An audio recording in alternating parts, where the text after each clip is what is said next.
Namaste, Jai Bharat. I was just wondering,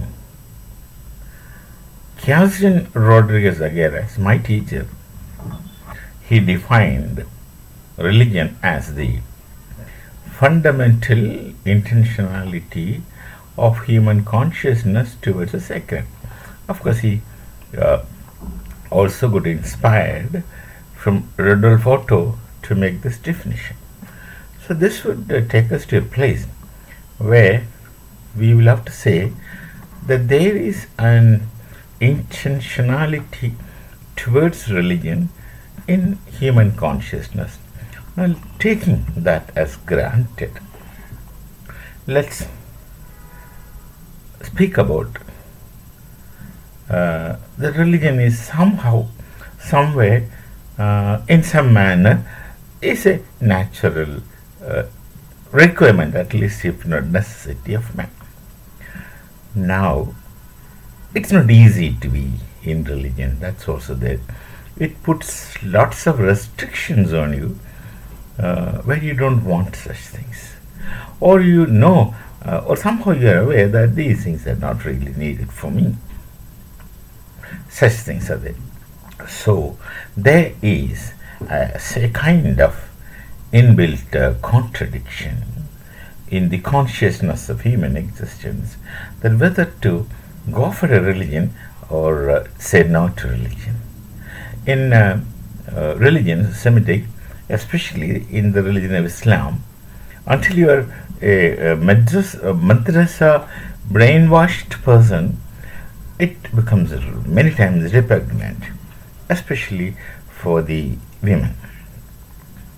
And human relations are many times strained. So many details. You know it, I need not to say. Now, is it possible at all for a person to go near something like religion and yet be free, is a question. Now, is there something which can cater into the needs of most of the kinds of requirement in man? I would suggest that Hindu Dharma can take care of all requirements of you. This is my feeling. If you don't agree with me, you're free. Now, that's a Hindu attitude. Whatever I say, whatever I speak, I don't expect you to agree with me. Number one. I don't want you to believe in me. Number two. I simply wanted to give you the openings which I feel as something which you, if you need, go into. Number three, that's it. This is not prescriptive. Nor is it emotivism, expression my emotions. It's something like rational explanation or approach to phenomenon where you are involved in, most people are involved in.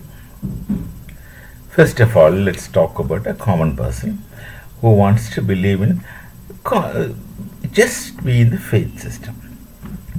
See, the Hindu Dharma, fundamentally there is a tremendous logical difference between Dharma and religion.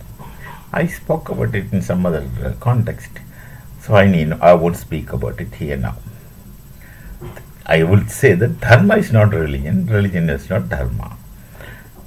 When you say Dharma, it's Sanatana Dharma, which you call as Hindu Dharma, the Jain, the Bauds, and the Sikhs.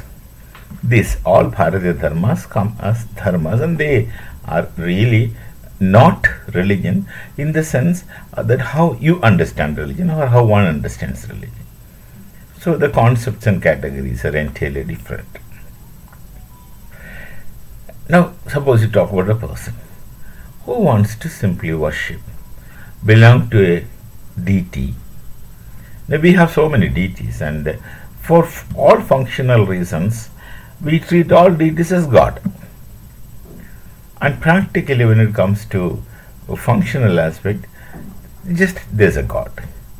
Though there are many, but for a person who is into one, is that. So he simply wants to live there. Then there's a method called as bhakti. Bhakti, meant for easy, no complication, nothing, no serious rituals. Do you know to do these, nothing. You simply go and converse with the deity. That's the point. You simply go and converse with the deity. Now, if you go to temples, the on-duty pujari Pandit has a lot of job inside.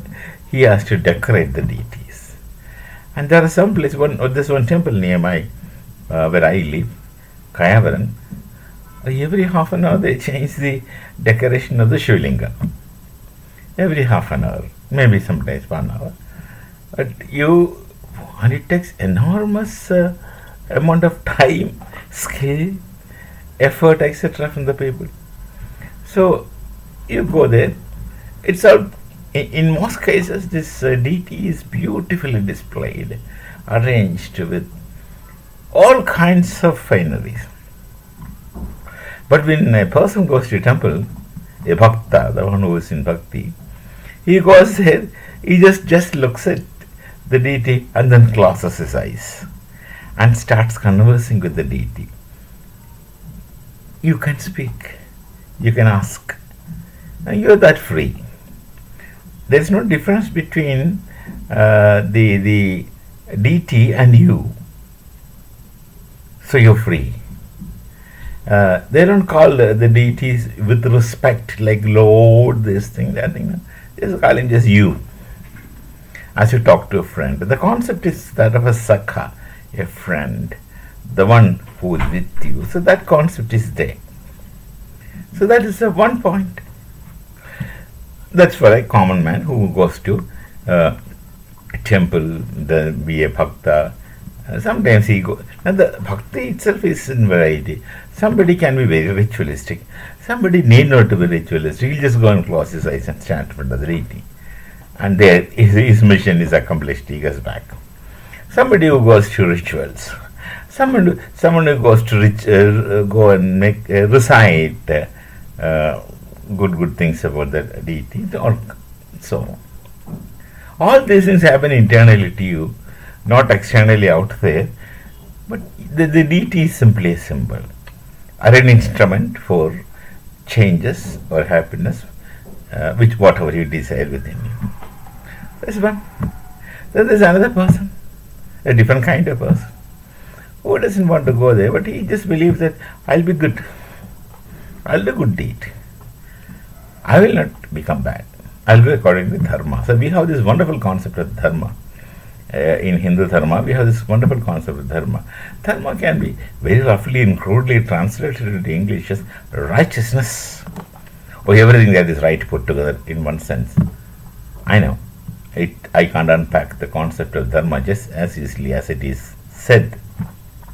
But I would just say it's everything which is right, proper, appropriate, put together, and just call us dharma. So I'll just follow dharma, somebody would say. He wants to be upright, correct, but he doesn't think that there is a God. He doesn't think that there is a God. Or he doesn't feel that the need of a deity or something like God. Perfect. He just does his job, and that's all. He doesn't bother about religion. He need not to be religious. He's free there. Then karma, that's duty. I will just go on doing my job.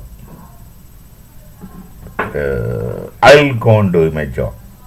Whatever is my job, whatever is my duty, with utmostly conscientiousness, utmost conscientiousness. I'll just do my duty. That is karma. We have the system of karma. You need not to be under anything. Somebody do not want to be under a deity or a god. He is free, you are free there. And someone doesn't care about all those things, he just wants to know things. And using his knowledge for the good of not just human beings alone, for the entire cosmos. The thing that you do is not for human beings alone, it's for the cosmos, the entire cosmos. You just does that. He is free. He is not under compulsion. There is a concept of sin. There is a concept of punishment. There is a concept of threat. You are not afraid of. You are not afraid of a God. If you call the deity God, fine. You can call the deity as ultimately real. You can treat the deity as God. You can treat the deity as anything as you feel. But there is no compulsion that you must do this. There are things which are permitted by rational human consciousness of conscientiousness as well. See, Marx has written, he is a very wonderful speculator. He has written a book, Economic and Philosophical Manuscripts of 1844, and in that he mentions about something. The man has an inner law of reason, he says. He talks about man's inner law of reason. Suppose, if you think about it, there's a possibility that you can find that there is an inner law of reason with human beings.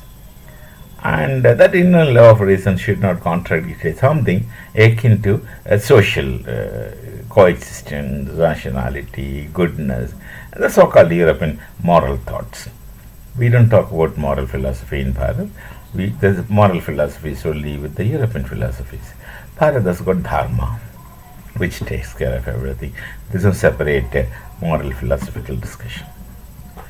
So that's it. You don't have to. So you are neither threatened by punishment, that if you don't follow this, if you don't this you will be doomed, or you will be sent to heaven, hell, you will be punished. Nor you are promised that if you do these, you will get these things. Like in Islam, 72 hools and the wine flowing river and all stories. They offer after death. There's nothing like that. There is not even a concept of heaven and hell. Swarga is not heaven and Naraka is not hell. They are two different things. The narrative of Swarga in Hindu Dharma is not a place where human being aspires to go after death. It's a place where the Devraj Indra reigns and the Devi Devtas are supposed to be living. We have nothing to do there. And even Naraka. Naraka is a place of utter lawlessness who will go there. Those lawless people, they enjoy living there. Might is right. So we don't have such concepts. So you are not dragged between heaven and hell, and you are not dragged between the fear of punishment and promises of rewards. You are free. So we want to be transcendental, like Professor Aguirre says, fundamental intentionality of human consciousness towards the sacred. If you want that kind of religion, the only option for anyone in this entire world, of past, present, and also future, is Hindu Dharma. You be a Hindu and be free. Otherwise, religions don't give you freedom. That's what Marx says. In a small book, Critique of Human Hegel's Philosophy of Right. Hegel wrote a book, Philosophy of Right, and Marx wanted to critique it. Critique. That's a communist way of speaking. The Marxist intellectuals talk about criticizing critics. They have tremendous terminologies and jargons, everything, to confuse people. Anyway, so Marx wrote a small booklet-like thing. Probably it must have been an article, critique of Hegel's Philosophy of Right, in which he says religion is a sigh of oppressed creatures, soul of soulless conditions, all those things he says, and ultimately he dumps a concept of religion into opium of people. Yes, he is right in his context. The kind of religion that Marx was experiencing is opium of people. People used to be under intoxication of religion, and people used to be instrumental in the hands of some religious authorities, etc. He's right with Marx. That's right. So if you want to escape all those things, you just simply become a Hindu. Get away from all the things. So when you are a Hindu, nobody will say that you are irreligious, you are an atheist. Nobody will say that. But you can function as an atheist. No harm. You need not to go to anything. You need not to go to anything. You have your own method of living. The only, if I use the word religion, which gives all kinds of freedom everyone wants, is Hindu Dharma. Only thing, you escape from other things. Let nothing influence you. Make your own path. Make your own thoughts. Make your own everything. And even make your own God. You can become a God, because Aham Brahmasmi, that I am that ultimate reality, is a Mahavakya with the Vedas. There are different stages. You can travel, start from bhakti and go up to the question of the status of Aham Brahmasmi. That's what is demonstrated by Jain Dharma and Bauddha Dharma. And also even Sikh Dharma. And we also have the same thing in the Sanatana Hindu Dharma of Gurus. Gurus. He treats Gurus as good as gods. As good as gods.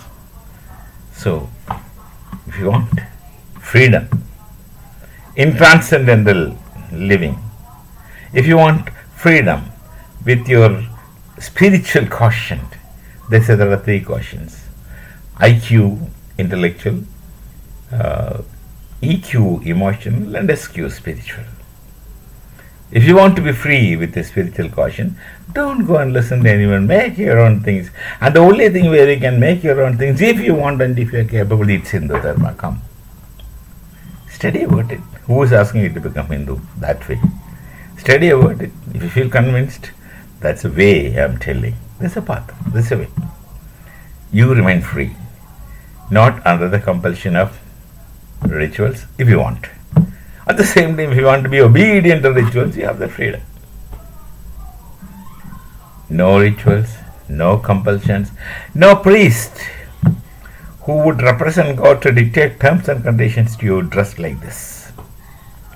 Do this, do that, don't do this, don't do that, and these things don't exist in Hindu Dharma. So if you really love your freedom, and if you really have this fundamental intentionality of a consciousness towards the sacred, if you really want to be free, the only option is take Hindu Dharma as you want, treat as Hindu Dharma as you want, function within Hindu Dharma as you want, not as I want, or not as anyone else wants. It's up to you.